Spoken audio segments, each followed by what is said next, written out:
You can't have a conversation about electric vehicles that doesn't have something to say about Tesla, largest producer of EVs in the US and for the industry as a whole. In this video, Tesla has crushed BMW in a sign of things to come. Ford CEO admits the company is screwed and that they'll never catch Tesla. No.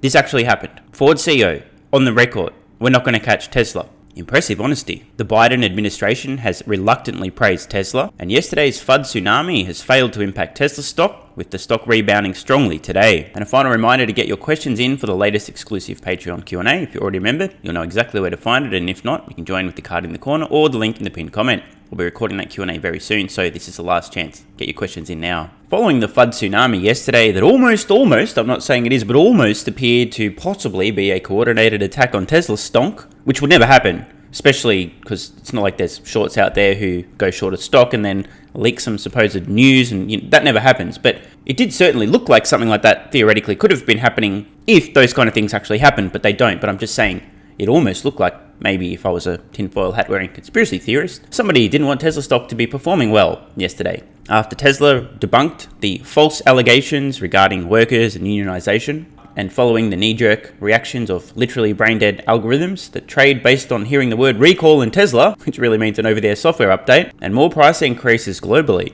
temporary panic in Tesla stock went as quick as it came. Stock up today over 3%. Last 5 days up 7%. And once again, year-to-date, Tesla stock now up over 90%. And while we're on the topic of Tesla stock, I thought I'd share this poll I posted on Twitter yesterday. How long do you plan on holding Tesla for? As I record this, 9.4% of respondents planning on holding Tesla stock for less than 5 years. I noticed in the comments a lot of people approaching retirement. Makes sense. The majority, 37.2%, intending on holding Tesla stock for 5 to 10 years. 33.6%, a third of people intending on holding for 10 plus years. And almost 20% planning on holding for decades. Let me know in the comments below.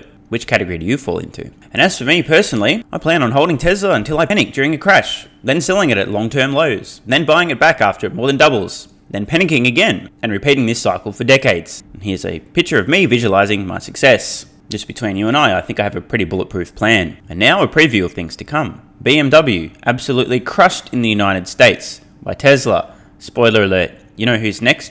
Toyota, Honda, the more economical automotive manufacturers. We know Tesla's plans start at the high end of the market, work their way down to the mass market. That's exactly what's happening. So like I said, this is a preview of what's to come. Yeah, not just EVs, but overall top luxury brand there. We're looking at Experian data of registrations last year. The reason why we got to use registration data is because Tesla doesn't break out their sales by region. So we're seeing there Tesla 484,000 registrations versus BMW 327,000. So pretty big disparity there. It's kind of it is a big deal for Tesla to do this. Other automakers sell a fraction of their cars are EVs, whereas Tesla's all EVs. FYI, Tesla's 2022 sales in the United States almost 50% higher than BMW. Before Austin's ramped. Just saying. And now over to some more failed FUD regarding Tesla. Company announcing a recall impacting nearly 363,000 of its vehicles, warning its full self-driving beta software may be causing crashes. Let's bring in Colin Rush, senior research analyst at Oppenheimer.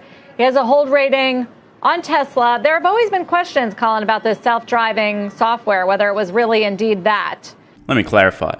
Outside of the fake news, no one has actually questioned whether or not Tesla software is currently able to drive a vehicle unsupervised. The fake news questions this regularly, but we've covered this at least a quadrillion times. How surprising is this recall? This isn't surprising at all. There's been a lot of debate and speculation around when NHTSA would get involved in regulating this technology a little bit more aggressively. This is certainly, a collaborative effort between NHTSA and the industry, and seeing this sort of, issue come up, given the accidents that have been well publicized is not a surprise.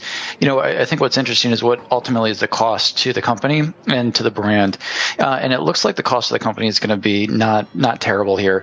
They've got about 2 months to actually rectify this with an over-the-air update.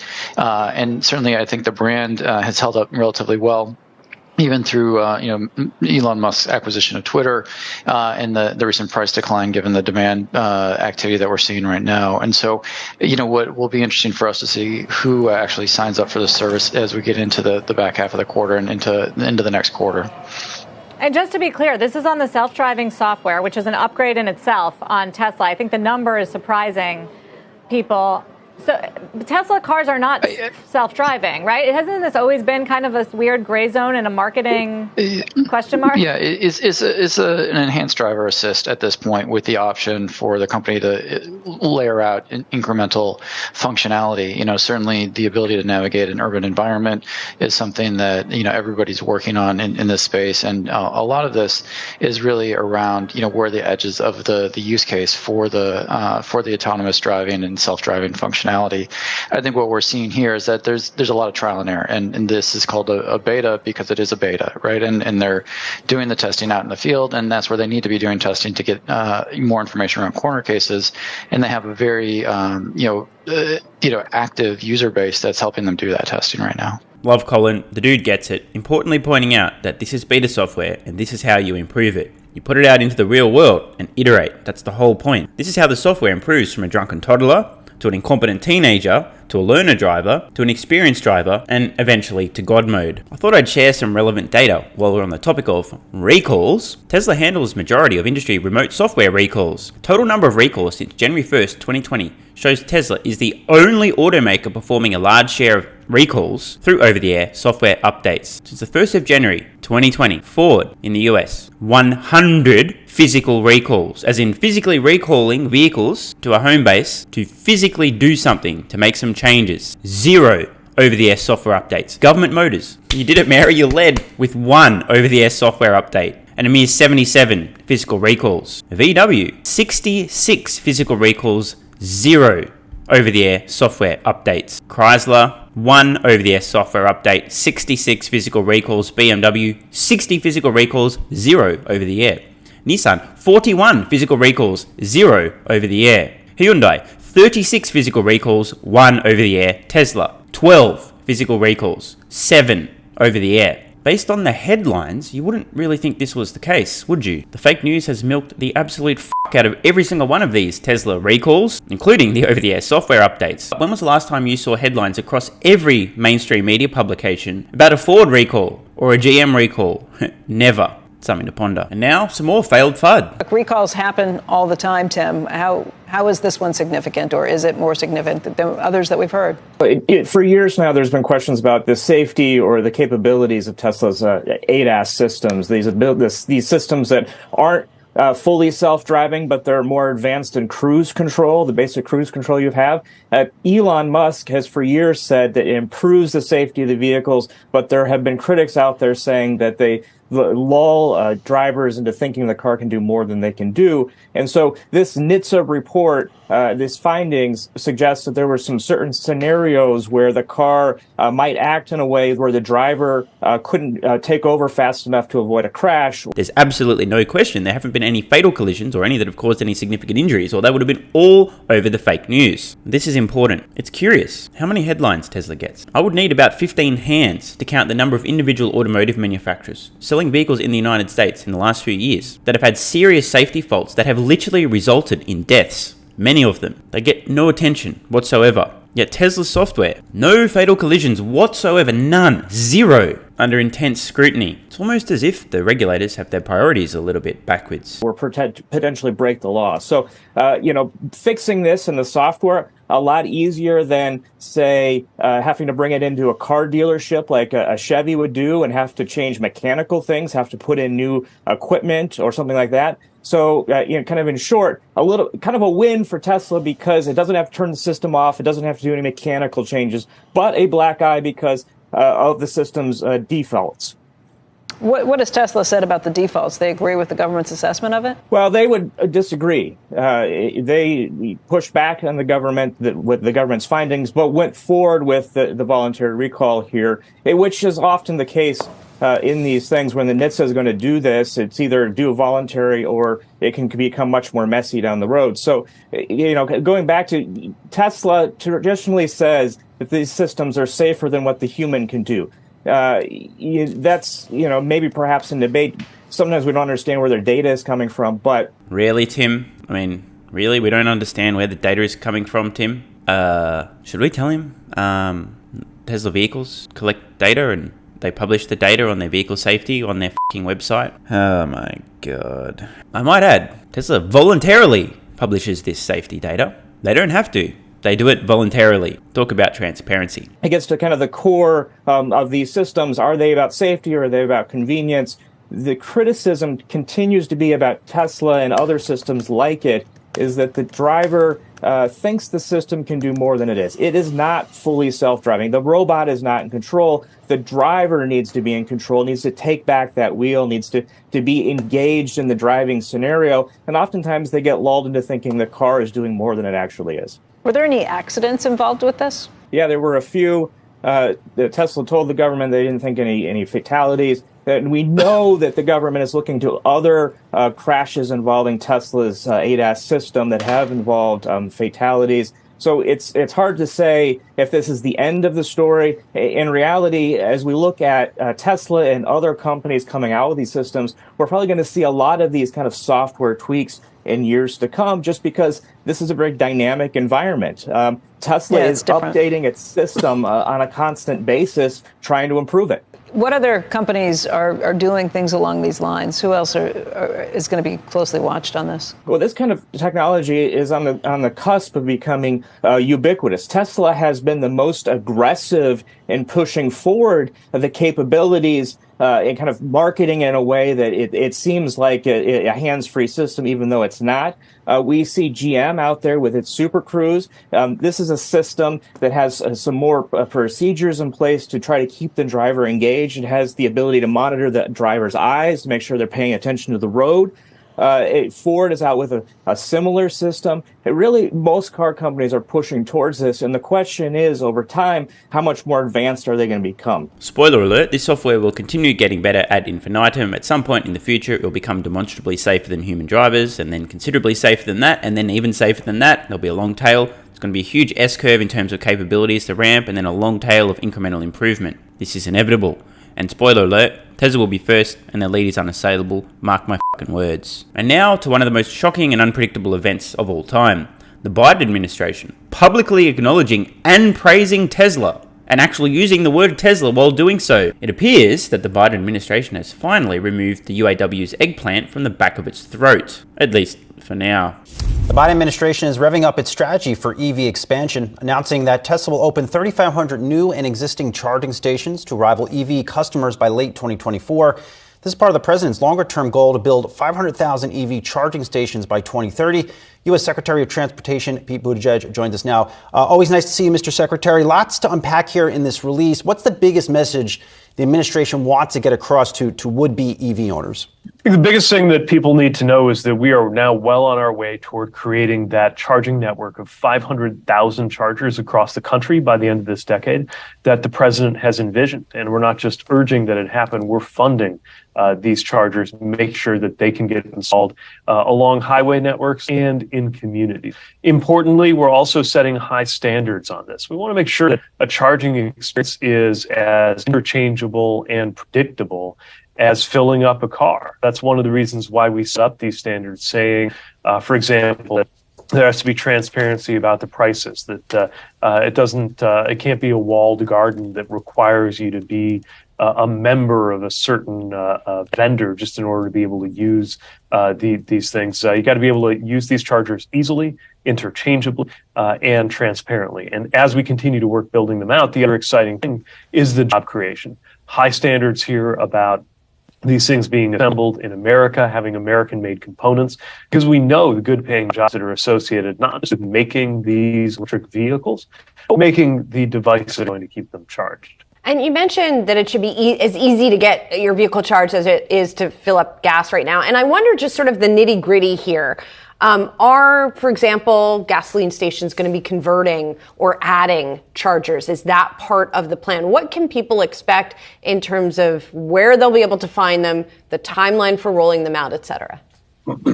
So I think we're going to see a lot of both and for the foreseeable future, but you do see some companies, BP is a good example, that are showing a lot of interest in integrating chargers into their network. But you're also going to see chargers in places where a gas station never could have gone. I mean, in some way, I certainly continue to say it should be as easy as filling up a car, but in some ways it's got more in common with charging your phone that does putting gas in a car, because many Americans will be able to charge at home and at work.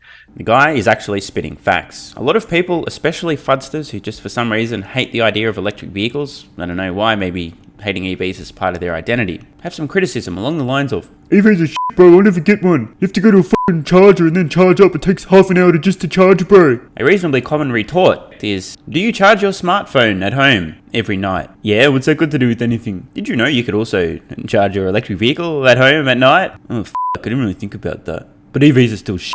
That changes the logic of where the chargers need to go. But one thing that doesn't change is you never want to go more than 50 miles without knowing that there's going to be a charger available, which is why that's just one of the standards that we are holding the states to as we send that funding out their way and ask them to use it to create a statewide and ultimately interlocking nationwide network of chargers that wherever you go, when you're headed out on a road trip, you know that you're going to have multiple opportunities to charge up when you need it. So with Tesla just sounds like it's the first of more partnerships that could be on the way? Yeah, I think this is a great opportunity. Look, Tesla has already built a very impressive nationwide charging network, and it turns out that it is relatively straightforward to connect this up in a way that other cars can use. I don't mean to say it's easy. We're going to require work and retrofits, and really just about the connector versus the fundamental technology involved.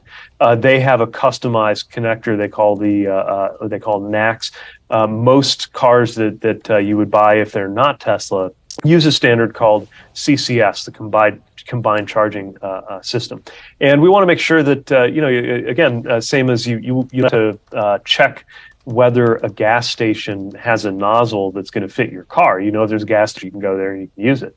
We're trying to create that same kind of simplicity. So really applaud Tesla for taking this step of being prepared to create these kind of connectors to bring a goal of 7,500 of their new and existing charging points up to the standard that would make them interchangeable and usable, both for those Tesla vehicles and for any other vehicle that would pull up and want to use. And when you do that, then qualifies for federal funds, because, of course, we want to make sure taxpayer dollars are going to something that can be used by anybody, no matter what car you drive or what, not requiring you to be loyal to one company or another. So just in case you missed that, Tesla, who's already built out a comprehensive charging network throughout the United States, is going to be updating 7,500 of their chargers to be compatible with third-party electric vehicles. And in return for that, the Biden administration is going to be throwing quite a bit of cash Tesla's way. Talk about winning. I actually suspect this income will allow Tesla to accelerate further expansion of their supercharger network, so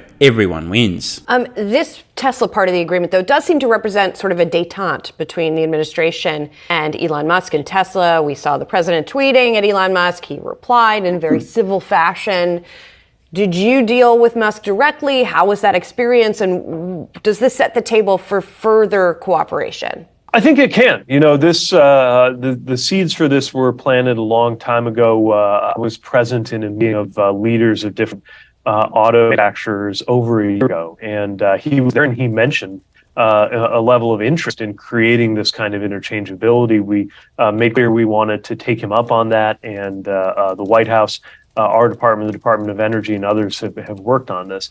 Look, my view is that with regard to Elon Musk and Tesla or any company, as an agency, we've got to call balls and strikes. We'll partner with a company when they're ready to work with us to do the right thing. We're also a regulator, and we have to hold companies accountable anytime there's an issue with their meeting a standard. But of course, we want to have a normal, productive, healthy relationship with any player who can make a difference and a positive difference in moving us toward our goals. Hate to be cynical, but just in case you're wondering, their goals include buying and or retaining votes. Hence, a year and a half ago, the corrupt president of the United States colluding, repaying some of those political bribes almost exclusively to Democrats over the last 3 decades from the United Auto Workers Union, stealing Tesla's valor, claiming that Mary led and it matters, electrified the whole industry. That was the Biden administration. achieving one of their goals, securing and retaining votes of union workers. And now they've realized, oh shit, Tesla's built out this massive charging network. Part of the reason people voted for us is because we wanted the whole electric vehicles, clean energy thing. How are we gonna, what a great idea. We can take credit for Tesla's charging networks by giving them a little bit of money in order for them to allow others to use their network. Then we can say 7,500 charges in a single year. We're awesome. Look at us. We care about the environment. Again, I hate to be cynical, but this is what's going on here. The only reason now that the Biden administration is publicly saying the word Tesla is because, one, they've done the best they can to buy the union votes already, falsely claiming that GM were leading the way. And now that they've done that, and enough time has passed, now on to the next objective. We want people to think we've done something. How can we make people think we've done something? Oh, wait, we can partner with Tesla, who's already done something. We can take credit for what they've done. Guaranteed, just you wait. There will be tweets from the people that control Biden once this has all happened. Under our administration, 7,500 electric vehicle charging stations have been established and created for vehicles throughout the United States. They will fail to mention that the chargers already existed and Tesla had already built them before there were any incentives, and they've just also now done the retrofitting to allow other vehicles to use them. I'm not trying to be a dick here, I'm just pointing out this is how politics works. There was a literal fucking ban. They couldn't even say the word Tesla last year. Couldn't even say it, wouldn't say it, refused to say it, didn't even invite Elon Musk to the EV summit. But now it's super convenient for them to suddenly begin mentioning Tesla. Again, I'm telling you the setup, this is exactly what's going to happen. Everyone does this shit. Doesn't matter who you are, Republican, Democrat, President, Secretary of Transport, their job is to take credit for anything they possibly can, whether or not it's fair and valid. And don't get me wrong, I appreciate this. There's obviously some coordination with Tesla. This is good for EV consumers, it's good for the environment, it's good for EV adoption. Everybody wins in this scenario. Swamp creature's gonna swamp creature. The Biden administration is treading a very dangerous path at this point in time because remember, Rocket Man bad. This belief has been installed almost exclusively into the brains of left-leaning, aka Democrat voters, and not all, don't get me wrong, not all, just some of them. And one of the most important goals as an administration and as a country is to protect Americans from climate change. A huge part of that is electric vehicles, and you can't have a conversation about electric vehicles that doesn't have something to say about Tesla, the largest producer of EVs in the US, and the company really opened a lot of paths. This is just too good to be true, and I need to call out hypocrisy. This is rich, coming from literally the guy who refused to use the word Tesla when asked why Tesla wasn't invited to the EV summit. Pete, literally this guy, was questioned about this. Pete works for the same administration. Biden himself, stealing Tesla's valor, literally failing to say the word Tesla once at the EV summit. He's just said you can't have a conversation about electric vehicles without mentioning Tesla. Yet his administration, up until moments ago, was literally doing exactly that. Not saying the word Tesla, intentionally avoiding saying the word Tesla. Again, swamp creature's gonna swamp creature. This shows a lack of integrity. I hate to rain on people's parade here, but there are a lot of politicians who don't have a spine. Whichever way the winds of their party are blowing, they just go along with it. Oop, blackout on Tesla. We can't say Tesla because General Motors will get mad because the UAW has been bribing us for the last 30 years. Therefore, don't say Tesla. Everybody get the memo. Don't say Tesla. Now, Pete's telling us that you can't have a conversation about electric vehicles without mentioning Tesla because they led and mattered. Isn't that interesting? Seriously. One more time. We've got to hear that again. You can't have a conversation about electric vehicles that doesn't have something to say about Tesla, the largest producer of EVs in the US and for the industry as a whole, even as you now see just about every kind of company, from startups to the most traditional names in American auto manufacturing, participating in this EV revolution. Mr. Secretary, I don't know if you saw this, but during the Super Bowl, there was this ad of Teslas running over mannequins and just, I think, continuing to highlight how unsafe this autonomous driving technology in many respects being led by a Tesla. I don't know if you saw that ad, but how far away is the administration away from putting clear guidelines in place to regulate some of this autonomous technology? So this is one thing I think is extremely important to understand. Any technology that you can go buy today, any car you can get from a dealership or as a private citizen, it might have all kinds of interesting driver assistance technologies. Those are not driver replacement technologies. There's no car you can buy today that doesn't require you to be paying attention at the wheel.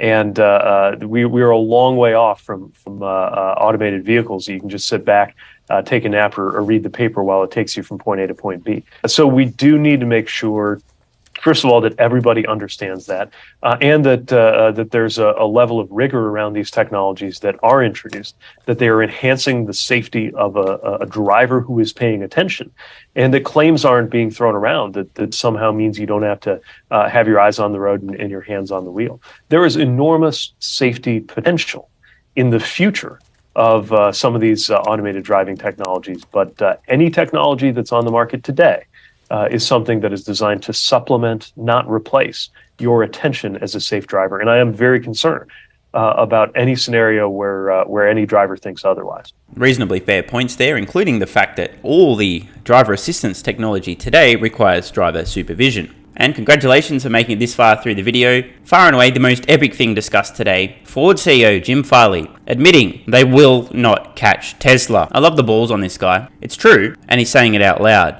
Mad respect, Jim Farley. This is actually a very positive sign. Ford have moved beyond denial and they're now accepting reality. Let's just read regarding Jim Farley, Ford CEO. Quote, Farley, as in Jim Farley, Ford CEO, and CFO, Jack Lawler, appeared at Wolf Research Conference hosted by an analyst on Wednesday morning. The host told the pair of Ford executives that he recently asked 100 investors if they believed traditional auto companies could catch Tesla on costs. Could Ford or others build EVs as efficiently as the EV leader? The answer was an overwhelming no. 92% of respondents said traditional automakers won't catch Tesla. I'm actually impressed. Only 8% of the room completely clueless. Yet, if I were to look at the stock price of traditional legacy automotive manufacturers, I wouldn't say that 92% of investors out there would agree. I think the stock market is currently massively mispricing legacy automotive manufacturers. Anyway, back to the shocking admission from Jim Farley. Farley agreed.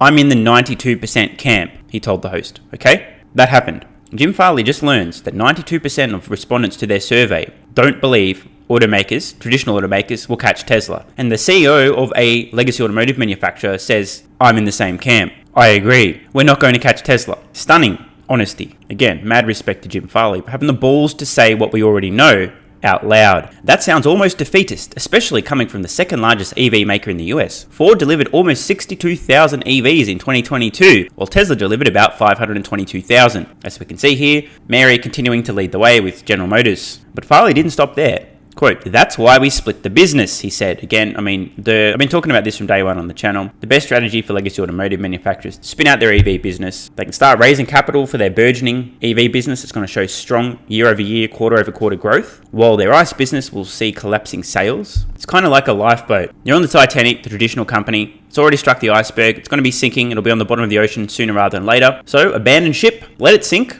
Let it be its own thing. Get onto the lifeboat, get the out of there, and hopefully the lifeboat can get you to safety. However, you'll be starting from a much smaller base. It's exactly what's going to happen. Makes perfect sense. Other legacy automotive manufacturers should and will follow suit, unless they're even dumber than I realise. Now, if there's one thing we can deduce from Jim Farley's comments, perhaps even two things we can deduce from his comments, I believe they are as follows. 1. Jim Farley has a functional pair of testicles. He actually says what's true, even if it's not nice to hear. He's not trying to mislead or deceive his investors or fool anyone, including himself, which is a lot more than I can say for CEOs of many other legacy automotive manufacturers who are still lying to their investors, secretly knowing privately what's going to happen, but publicly, hey, everything's going to be fine, we're going to catch Tesla, no way, everything's fine. It's not fine. So number 1, Jim Farley obviously has a functional pair of testicles, a very rare commodity within the automotive industry. 2, his brain is working because he's realized that they're not going to catch up to Tesla. So not only does he know what's going to happen, he's willing to say it. In other words, Jim Farley not only has a brain, but balls, and regularly exercises these organs. And the only logical conclusion is that Jim Farley's been watching this YouTube channel. How do I know? Well, you see, my brain and balls also tend to work, and I'm not going to give Athletic Greens AG1 all the credit for that, but I will give it a little credit. If I were to speculate, I would speculate that Jim Farley's been watching so many of these YouTube videos, he's realized he should talk to Sandy Munro, he's realized Ford's fucked, he's realized Tesla's leading the way and he can learn a lot from Tesla and Elon. And after hearing about Athletic Greens AG1 for 69 days in a row, he's finally caved in, he's been taking it every morning, and he feels, performs and functions his best. I commend Jim Farley for realizing how important it is to fill in nutrient gaps to provide his body with all the nutrition, vitamins, minerals, enzymes, probiotics, prebiotics and adaptogens that it needs to feel and function his best. And if this trend continues, I think the next thing we'll hear from Jim Farley as he continues to benefit more and more from Athletic Greens AG1 is that he's decided to partner with Tesla and license their FSD software. They'll abandon their own technology and go, you know what, let's just license this from Tesla. That's probably around the corner. With improved gut health and digestion, Jim's probably feeling more energetic, has an improved mood, is sleeping better, is recovering better, has a stronger immune system, has loads more energy, which you'll definitely need in the transition to EVs, and has an increased capacity for recovery after those long days trying to figure out how not to go bankrupt. With a 90-day money-back guarantee and a free 1-year supply of vitamin D3 and K2, Jim Farley realised he had nothing to lose and plenty to gain. And as we can clearly see, Jim Farley's brain is clearly working better than any legacy automotive CEO. So too are his nuts. There's definitely no chance Mary B. Aspara is taking Athletic Greens AG1 every day. So if you want to take a leaf out of Jim Farley's book and feel, perform and think your best, why not give Athletic Greens AG1 a go? 90-day money-back guarantee, a free 1-year supply of vitamin D3 and K2, nothing to lose, plenty to gain. So what are you waiting for? Click the link in the pinned comment or head to athleticgreens.com/SMR. And a final reminder, last chance to submit your questions for the next exclusive Patreon Q&A. You know where to find it. See you over on Patreon. Love ya.